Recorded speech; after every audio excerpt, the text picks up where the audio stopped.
भारत का संवैधानिक विकास कैसे हुआ, इसकी शुरुआत कब हुई और इसके विकास के लिए कौन कौन से एक्ट पारित किए गए।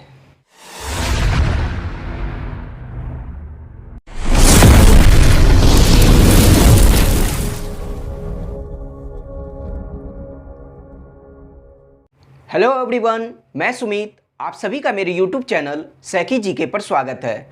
आज की क्लास में हम लोग भारत का संवैधानिक विकास के बारे में पढ़ेंगे, जिसे इंग्लिश में कॉन्स्टिट्यूशनल डेवलपमेंट ऑफ इंडिया कहा जाता है। वैसे इस टॉपिक को हम लोग इतिहास के क्लास में पूरी तरीके से पढ़ चुके हैं, लेकिन चूंकि यह पॉलिटी का क्लास है तो कुछ बातों को रिलेट करने के लिए यहाँ पर फिर से आपको इस टॉपिक को पढ़ाया जा रहा है। तो चलिए शुरू करते हैं और देखते हैं कि भारत का संवैधानिक विकास कैसे हुआ। भारत के संवैधानिक विकास को हम लोग दो भागों में डिवाइड करके पढ़ेंगे। पहला, जब भारत पर ब्रिटिश ईस्ट इंडिया कंपनी का शासन रहा तब उस दौरान कौन कौन से एक्ट मतलब कौन कौन से अधिनियम पारित हुए, और फिर दूसरा, भारत पर जब ब्रिटिश क्राउन या फिर हम कह सकते हैं ब्रिटिश ताज या फिर ब्रिटिश सम्राट, तो जब भारत पर ब्रिटिश क्राउन का शासन रहा तब उस दौरान कौन कौन से अधिनियम पारित किए गए उसके बारे में पढ़ेंगे। तो सबसे पहले हम लोग पढ़ेंगे कि ब्रिटिश कंपनी का जब शासन रहा तो उस दौरान कौन कौन से एक्ट पारित हुए थे, कौन कौन से संवैधानिक विकास हुए थे। आइए अब बात करते हैं कि सबसे पहले बात करते हैं इसके शुरुआत की, कि भारत का संवैधानिक विकास की शुरुआत कहाँ से हुई।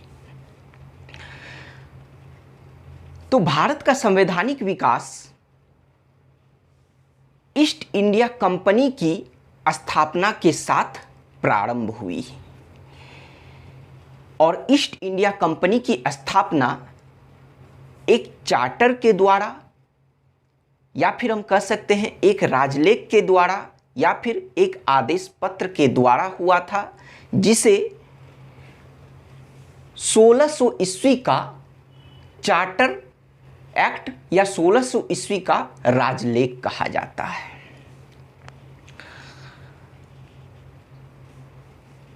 तो बात करते हैं कि ब्रिटेन की महारानी एलिजाबेथ प्रथम ने 31 दिसंबर 1600 ईस्वी को ईस्ट इंडिया कंपनी की स्थापना किया, और ईस्ट इंडिया कंपनी की स्थापना करके लॉर्ड मेयर की अध्यक्षता में कंपनी को 15 वर्षों के लिए पूर्वी देशों में व्यापार करने की अनुमति प्रदान की। कितने वर्षों के लिए? तो 15 वर्षों के लिए। किसकी अध्यक्षता में पूर्वी देशों में व्यापार करने के लिए कंपनी को अनुमति प्रदान की? ब्रिटेन की महारानी ने, तो लॉर्ड मेयर की अध्यक्षता में। तो जब कंपनी की स्थापना हुई थी तो उसकी कुल पूंजी 30,133 पाउंड थी, और उस समय कंपनी के कुल साझेदार 217 थे। फिर कंपनी के संचालन के लिए एक निदेशक मंडल की स्थापना की गई थी। निदेशक मंडल, जिसे इंग्लिश में कोर्ट ऑफ डायरेक्टर्स कहा जाता है या फिर बोर्ड ऑफ डायरेक्टर्स कहा जाता है। निदेशक मंडल में कुल 26 सदस्य थे। इस 26 में से एक निदेशक थे, एक उपनिदेशक थे और 24 अन्य सदस्य थे। फिर बात करें कि 1639 से 1698 के दौरान भारत में ईस्ट इंडिया कंपनी की 3 प्रेसिडेंसी की स्थापना हुई, और वह 3 प्रेसिडेंसी थी मद्रास, बम्बई एवं कलकत्ता। तीनों प्रेसिडेंसी की स्थापना हुई और तीनों प्रेसिडेंसी के लिए एक एक गवर्नर की नियुक्ति की गई थी, और उनके मदद के लिए एक परिषद की भी गठन की गई थी। लेकिन जब यह तीनों प्रेसिडेंसी की स्थापना की गई और एक एक गवर्नर की नियुक्ति की गई थी, लेकिन उन गवर्नरों को अपने अपने प्रेसिडेंसी में किसी भी तरह का विधि अर्थात कानून बनाने का अधिकार नहीं दिया गया था। तो जब उन प्रेसिडेंसी के गवर्नरों को कानून बनाने का अधिकार नहीं दिया गया था, तो फिर किसे कानून बनाने का अधिकार था उन तीनों प्रेसिडेंसी में? तो यह निदेशक मंडल को अधिकार प्राप्त था। निदेशक मंडल ही इन तीनों प्रेसिडेंसी में किसी भी तरह के कानून व्यवस्था को लागू करते हैं। लेकिन फिर क्या था कि 1726 का चार्टर एक्ट आया, 1726 का राजलेख आया और 1726 के राजलेख के द्वारा अब यह प्रावधान किया गया कि यह जो तीनों प्रेसिडेंसियां थी, तो इस तीनों प्रेसिडेंसी के गवर्नर एवं उनकी परिषद को विधि बनाने की शक्ति प्रदान कर दी गई। इससे पहले निदेशक मंडल को विधि बनाने की शक्ति प्रदान थी, लेकिन किस एक्ट के द्वारा, किस राजलेख के द्वारा तीनों प्रेसिडेंसी के गवर्नर को विधि बनाने की शक्ति प्रदान की गई? तो वह 1726 के राजलेख के द्वारा। और ये तीनों प्रेसिडेंसी के गवर्नर एक दूसरे मतलब कोई भी एक दूसरे के अधीन नहीं थे। तीनों प्रेसिडेंसी के गवर्नर बिल्कुल स्वतंत्र थे, अपने अपने प्रेसिडेंसी में स्वतंत्र रूप से अब वह विधि कानून बना सकते थे। लेकिन अभी तक भारत में कंपनी की सत्ता स्थापित नहीं हुई थी। तो भारत में कंपनी की सत्ता कब स्थापित हुई?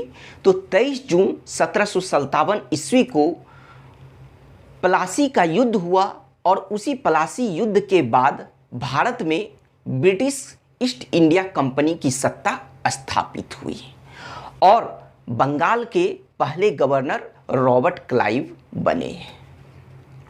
तो जब 1757 ईस्वी में भारत में ब्रिटिश ईस्ट इंडिया कंपनी की सत्ता स्थापित हुई, तो अब हम लोग देखेंगे कि इसके अंतर्गत कौन कौन से एक्ट पारित किए गए थे।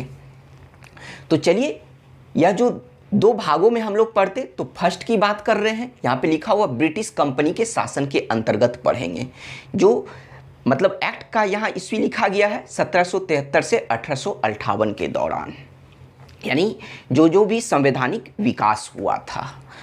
तो चलिए बात करते हैं कि ब्रिटिश कंपनी का जब शासन स्थापित हुआ तब उसके अंतर्गत पहला एक्ट कौन सा आया था? तो सर्वप्रथम 1773 का रेगुलेटिंग एक्ट आया, जिसे हिंदी में नियामक अधिनियम भी कहा जाता है। रेगुलेटिंग को ही हिंदी में नियामक भी कहा जाता है। तो 1773 का रेगुलेटिंग एक्ट या 1773 का नियामक अधिनियम। बात करते हैं कि जब यह एक्ट आया तो उस समय ब्रिटिश प्रधानमंत्री लॉर्ड नॉर्थ थे। तो लॉर्ड नॉर्थ ने एक गुप्त समिति, जिसे इंग्लिश में सेक्रेट कमेटी कहा जाता है, तो लॉर्ड नॉर्थ ने एक गुप्त समिति का गठन किया और उसी गुप्त समिति के सिफारिश पर जिस एक्ट को पारित किया गया उसे 1773 का रेगुलेटिंग एक्ट कहा जाता है। अब बात करते हैं कि 1773 के रेगुलेटिंग एक्ट को क्यों लाया गया। तो ब्रिटेन और भारत में ईस्ट इंडिया कंपनी पर नियंत्रण, उसके कार्यों को नियंत्रित करने के लिए ब्रिटिश सरकार ने रेगुलेटिंग एक्ट को लाया था। कंपनी के शासन में कुछ दोष उत्पन्न हो गया था, तो उस दोष को दूर करने के लिए ब्रिटिश सरकार ने इस एक्ट को लाया था। तो मतलब क्या हुआ कि इस एक्ट को लाने का उद्देश्य क्या था? तो कंपनी के कार्यों को नियंत्रित करना। तो यह कंपनी दो जगह स्थापित थी, एक तो ब्रिटेन में और दूसरा भारत में। तो चलिए, यह बात तो हम लोग जान गए। तो इसका मतलब यह हुआ कि कंपनी पर, ईस्ट इंडिया कंपनी पर संसदीय नियंत्रण का यह प्रथम प्रयास था। संसदीय नियंत्रण का प्रथम प्रयास का मतलब यह हुआ कि इस एक्ट के द्वारा कंपनी पर नियंत्रण करने के लिए ब्रिटिश सरकार का यह पहला कदम था। ब्रिटिश सरकार के द्वारा उठाया गया यह पहला कदम था। फिर बात करें कि इस एक्ट के द्वारा कंपनी के प्रशासनिक और राजनीतिक कार्यों को भी मान्यता मिली पहली बार, और इसी एक्ट के द्वारा पहली बार भारत में केंद्रीय प्रशासन की नींव रखी गई। तो यह तो था इस एक्ट का की पॉइंट। लेकिन अब बात करते हैं हम लोग कि इस एक्ट की क्या क्या प्रमुख विशेषताएं रही, उसके बारे में जानते हैं। तो चलिए बात करते हैं प्रमुख विशेषता के बारे में इस एक्ट की। तो पहला पॉइंट है कि इस एक्ट के द्वारा बंगाल के गवर्नर को बंगाल का गवर्नर जनरल नियुक्त किया गया। बंगाल के प्रथम गवर्नर कौन थे? तो रॉबर्ट क्लाइव थे। लेकिन इस एक्ट के द्वारा बंगाल के गवर्नर को बंगाल का गवर्नर जनरल बनाया गया, और बंगाल के गवर्नर जनरल बनने वाले पहले व्यक्ति कौन थे? तो वो वॉरेन हेस्टिंग्स थे, जो उस समय बंगाल के अंतिम गवर्नर रहे थे। फिर बात करें कि इसी एक्ट के द्वारा इस गवर्नर जनरल के कार्यों में मदद करने के लिए 4 सदस्यों वाली एक कार्यकारी परिषद का गठन किया गया। तो जिस तरह से गवर्नर जनरल, बंगाल के गवर्नर जनरल बनने वाले पहले व्यक्ति वॉरेन हेस्टिंग्स थे, तो उनके मदद के लिए 4 सदस्यों वाली एक कार्यकारी परिषद का गठन किया गया था। तो वह 4 सदस्य कौन कौन से थे? तो एक फिलिप फ्रांसिस, दूसरा क्लेवरिंग, तीसरा मॉनसन और चौथा बर्वेल थे। तो ये चारों नाम आपको याद रखना है। फिर बात करते हैं कि यह जो गवर्नर जनरल और इनकी 4 सदस्यों वाली जो कार्यकारी परिषद थी, तो ये लोग किसके प्रति उत्तरदायी थे? तो ये लोग निदेशक मंडल, या जिसे इंग्लिश में कोर्ट ऑफ डायरेक्टर्स कहा जाता है, तो इसी के प्रति ये लोग उत्तरदायी थे। क्यों? क्योंकि कंपनी का संचालन कौन कर रहे थे? तो वो निदेशक मंडल कर रहे थे। फिर बात करते हैं कि 1773 के रेगुलेटिंग एक्ट के द्वारा 1774 ईस्वी में कलकत्ता में सर्वोच्च न्यायालय की स्थापना की गई, और सर्वोच्च न्यायालय में एक मुख्य न्यायाधीश और 3 अन्य न्यायाधीश नियुक्त किए गए। तो एक मुख्य न्यायाधीश कौन थे? तो उनका नाम था एलिजा इम्पे, जबकि 3 अन्य न्यायाधीश जो थे तो उनका नाम क्या क्या था? तो चैम्बर्स, लिमेस्टर और हाइड। तो यह तीनों नाम भी आपको ध्यान में रखना है। एक मुख्य न्यायाधीश का नाम और यह जो 3 अन्य न्यायाधीश है, इनका भी नाम आपको याद रखना है। फिर बात करते हैं कि 1773 के रेगुलेटिंग एक्ट के द्वारा कंपनी के कर्मचारियों को बिना लाइसेंस प्राप्त किए निजी व्यापार करने और भारतीयों से उपहार एवं रिश्वत लेने पर प्रतिबंध लगा दिया गया। तो यह 1773 के रेगुलेटिंग एक्ट के द्वारा इस तरह का प्रावधान किया गया कि अब कंपनी के कोई भी कर्मचारी बिना लाइसेंस के वह किसी भी तरह का निजी व्यापार नहीं कर सकते हैं, प्राइवेट बिजनेस नहीं कर सकते हैं। फिर कंपनी के कोई भी कर्मचारी किसी भी भारतीय लोगों से उपहार एवं रिश्वत नहीं ले सकते हैं। अब बात करते हैं कि इस एक्ट के द्वारा मद्रास एवं बंबई प्रेसिडेंसी को कलकत्ता प्रेसिडेंसी के अधीन कर दिया गया। यह जो 3 प्रेसिडेंसी था, तो यह मद्रास एवं बंबई प्रेसिडेंसी को इस कलकत्ता प्रेसिडेंसी के अधीन कर दिया गया। मतलब कहने का मतलब यह हुआ कि मद्रास एवं बंबई के गवर्नर को बंगाल के गवर्नर के अधीन कर दिया गया। फिर बात करते हैं कि इस एक्ट के द्वारा निदेशक मंडल की, यह जो निदेशक मंडल था कंपनी के संचालन के लिए, तो निदेशक मंडल की कार्यावधि यानी कार्य करने की जो अवधि थी वह 4 वर्ष कर दी गई। जो पहले 1 वर्ष थी, लेकिन अब बढ़ाकर 4 वर्ष कर दिया गया। तो इसका मतलब क्या हुआ कि इस एक्ट के द्वारा जो मुख्य कार्य हुआ वह यह था कि अब ब्रिटिश सरकार इसी निदेशक मंडल के द्वारा कंपनी के कार्यों पर जो नियंत्रण जो उन्होंने किया था, तो उस मतलब नियंत्रण करने का जो प्रावधान इन्होंने किया था वह एक तरह से मजबूत कदम उठाया गया था। और इसके साथ साथ एक और भी प्रावधान किया गया कि अब इस एक्ट के द्वारा कंपनी को भारतीय राजस्व भारतीय नागरिक एवं भारतीय सैन्य मामलों की जानकारी वह ब्रिटिश सम्राट को दिया करेगा। तो यह अनिवार्य कर दिया गया था कि अब वह इन मामलों से संबंधित जानकारी ब्रिटिश सरकार को, ब्रिटिश सम्राट को देना ही देना है। चलिए, तो 1773 के रेगुलेटिंग एक्ट को हम लोग समझे। फिर बात करते हैं अगले एक्ट के बारे में, वह है एक्ट ऑफ सेटलमेंट, 1781 का एक्ट ऑफ सेटलमेंट। सबसे पहले बात करते हैं कि इसका अन्य नाम क्या क्या है। तो एक्ट ऑफ सेटलमेंट को ही हिंदी में बंदोबस्त कानून भी कहा जाता है, 1781 का बंदोबस्त कानून। फिर एक्ट ऑफ सेटलमेंट का ही और भी नाम है, दूसरा नाम है संशोधनात्मक अधिनियम, जिसे इंग्लिश में अमेंडिंग एक्ट कहा जाता है। और इसी का एक और भी अन्य नाम है, वह है बंगाल जुडिकेचर एक्ट, 1781 का बंगाल जुडिकेचर एक्ट। तो सभी मतलब एक ही कानून है, तो इसलिए इनके अन्य नामों को भी आपको ध्यान में रखना है। फिर बात करते हैं कि यह एक्ट ऑफ सेटलमेंट क्यों लाया गया, 1781 का एक्ट ऑफ सेटलमेंट क्यों लाया गया। तो क्या था कि 1773 के रेगुलेटिंग एक्ट में कुछ दोषें थी, कुछ खामियां थी, तो उसी खामियां को दूर करने के लिए एक्ट ऑफ सेटलमेंट लाया गया 1781 ईस्वी में। तो आइए अब बात करते हैं कि इस एक्ट के द्वारा क्या क्या, मतलब इस एक्ट की क्या क्या प्रमुख विशेषताएं थी।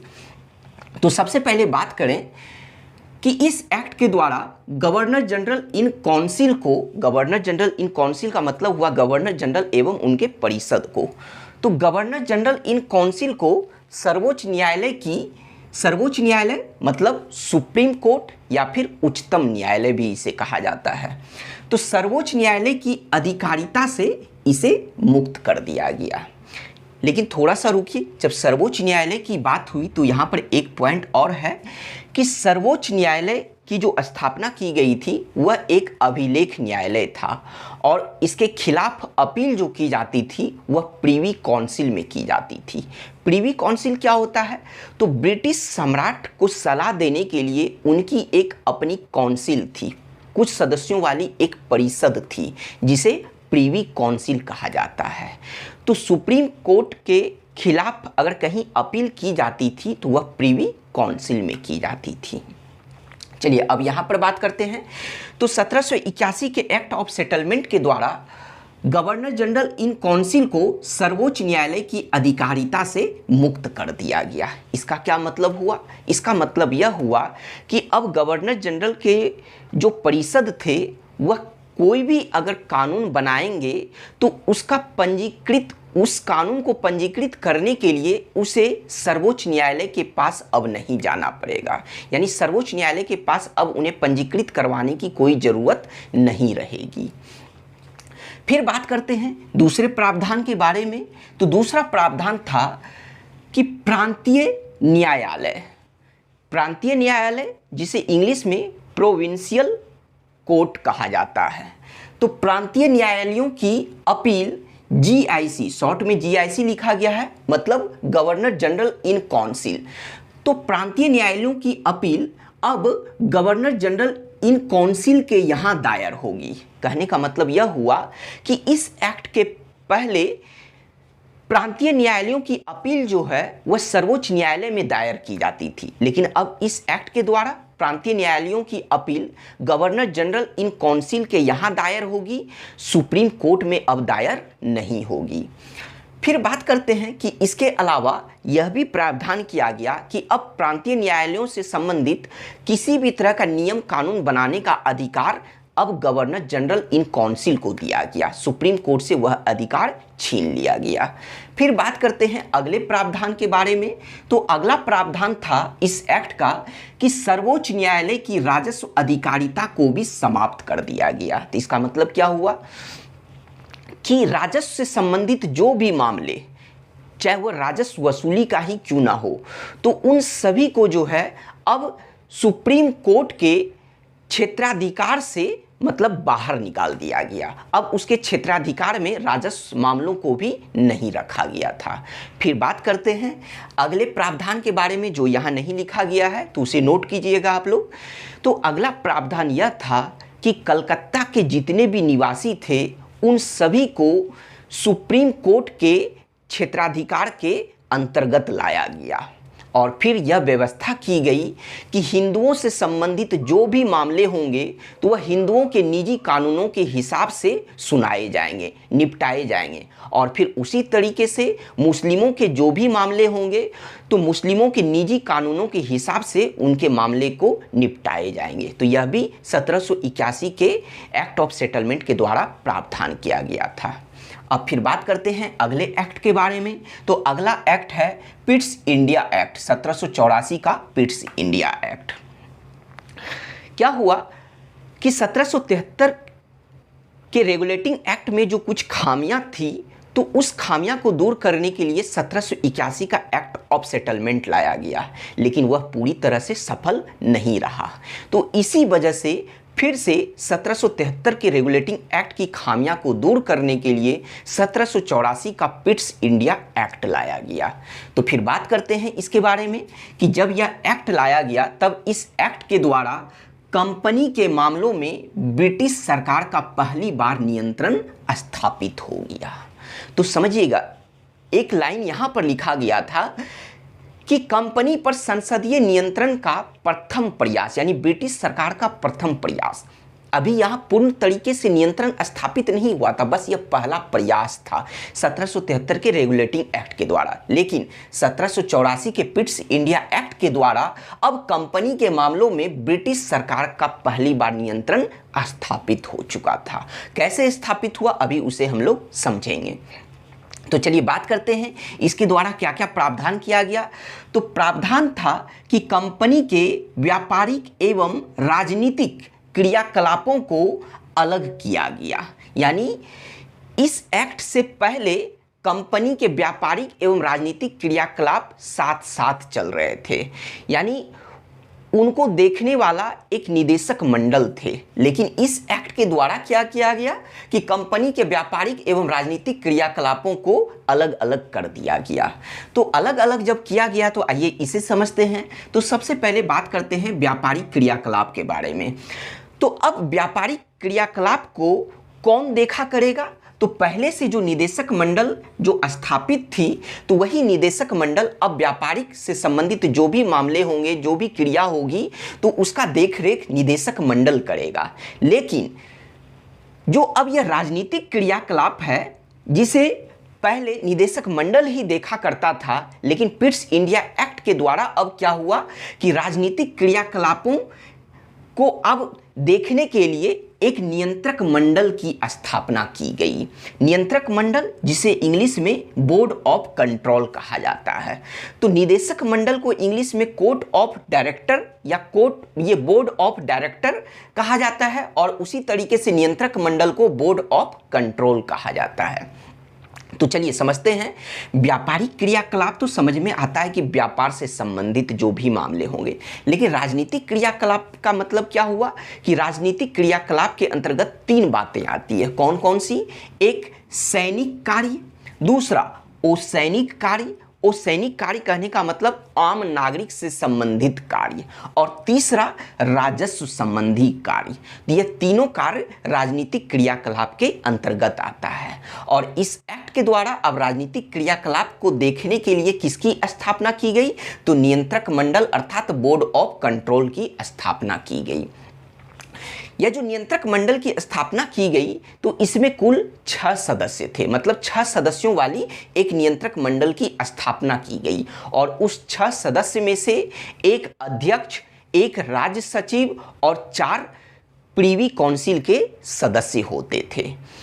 तो वह जो नियंत्रक मंडल के एक अध्यक्ष होते थे तो वह ब्रिटिश मंत्रिमंडल के सदस्य हुआ करते थे। और एक बात और आपको बता दें कि यह जो निदेशक मंडल और यह नियंत्रक मंडल, इन दोनों की स्थापना भारत में नहीं की गई थी, बल्कि इन दोनों की स्थापना इंग्लैंड में की गई थी। ठीक है, फिर बात करते हैं कि इस तरह से देखा जाए तो इस एक्ट के द्वारा अब भारतीय उपनिवेश के 2 शासक हो गए। 2 शासक कौन कौन से? तो एक निदेशक मंडल जो कंपनी का गवर्निंग बॉडी था, और दूसरा नियंत्रक मंडल जिसके द्वारा ब्रिटिश सम्राट, जिसके द्वारा ब्रिटिश सरकार कंपनी पर अब नियंत्रण स्थापित कर चुकी थी। तो कहने का मतलब यह हुआ कि इस एक्ट के द्वारा अब भारत में द्वैध शासन की व्यवस्था का आरंभ किया गया। अगर द्वैध शासन का आरंभ किसी एक्ट के माध्यम से पूछा जाए तो वह एक्ट होगा 1784 का पिट्स इंडिया एक्ट। फिर बात करते हैं इस एक्ट के द्वारा जो अगला प्रावधान था वह यह था कि गवर्नर जनरल के परिषद की सदस्य संख्या 4 से घटाकर 3 कर दिया गया। तो यहां पर देखिए कि 1773 के रेगुलेटिंग एक्ट में गवर्नर जनरल को मदद करने के लिए 4 सदस्यों वाली एक कार्यकारी परिषद का गठन किया गया था, लेकिन इस एक्ट के द्वारा अब उसी परिषद के 4 सदस्यों मतलब जो 4 सदस्य थे उसमें से एक घटाकर सदस्य संख्या कितना कर दिया गया, 3 कर दिया गया। साथ साथ एक प्रावधान और भी किया गया कि इन 3 सदस्यों में से एक को प्रांत का मुख्य सेनापति बनाना अनिवार्य कर दिया गया। मतलब 4 सदस्य में से एक सदस्य तो घटा ही दिए, लेकिन अब उन 3 में से एक को प्रांत का मुख्य सेनापति बनाना अनिवार्य कर दिया गया। फिर बात करते हैं कि इस एक्ट के द्वारा 2 प्रावधान और भी किया गया कि जब अब ब्रिटिश सरकार का कंपनी के कार्यों पर नियंत्रण स्थापित हो गया इस नियंत्रक मंडल के द्वारा, तो यह प्रावधान किया गया कि अब गवर्नर जनरल भारतीय राजाओं के साथ युद्ध या किसी भी तरह की अगर संधि करेंगे तो युद्ध या संधि करने से पूर्व गवर्नर जनरल को नियंत्रक मंडल को सूचना देना अनिवार्य कर दिया गया। फिर एक और प्रावधान क्या किया गया, वह यह था कि अगर कंपनी के कोई भी कर्मचारी अगर अवैध कार्य करते हैं तो उनके विरुद्ध मामला जो भी मतलब उनके अवैध कार्यों से संबंधित मामले को सुनवाई करने के लिए इंग्लैंड में एक कोर्ट की स्थापना की गई, यानी उनकी सुनवाई इंग्लैंड में ही होगी और उसके लिए एक कोर्ट की स्थापना की गई, वह इसी एक्ट के द्वारा। तो इस तरह से हम कह सकते हैं कि जब इस एक्ट के द्वारा कंपनी के मामलों में ब्रिटिश सरकार का पहली बार नियंत्रण स्थापित हुआ तो भारत में कंपनी के अधीन क्षेत्र को पहली बार ब्रिटिश आधिपत्य का क्षेत्र कहा गया। बहुत इंपॉर्टेंट पॉइंट है कि किस एक्ट के द्वारा कंपनी के अधीन क्षेत्र को पहली बार ब्रिटिश आधिपत्य का क्षेत्र कहा गया, तो वह 1784 के पिट्स इंडिया एक्ट के तहत। आज इतना ही, नेक्स्ट क्लास में इसे ही हम लोग कंटिन्यू करेंगे। Thank you.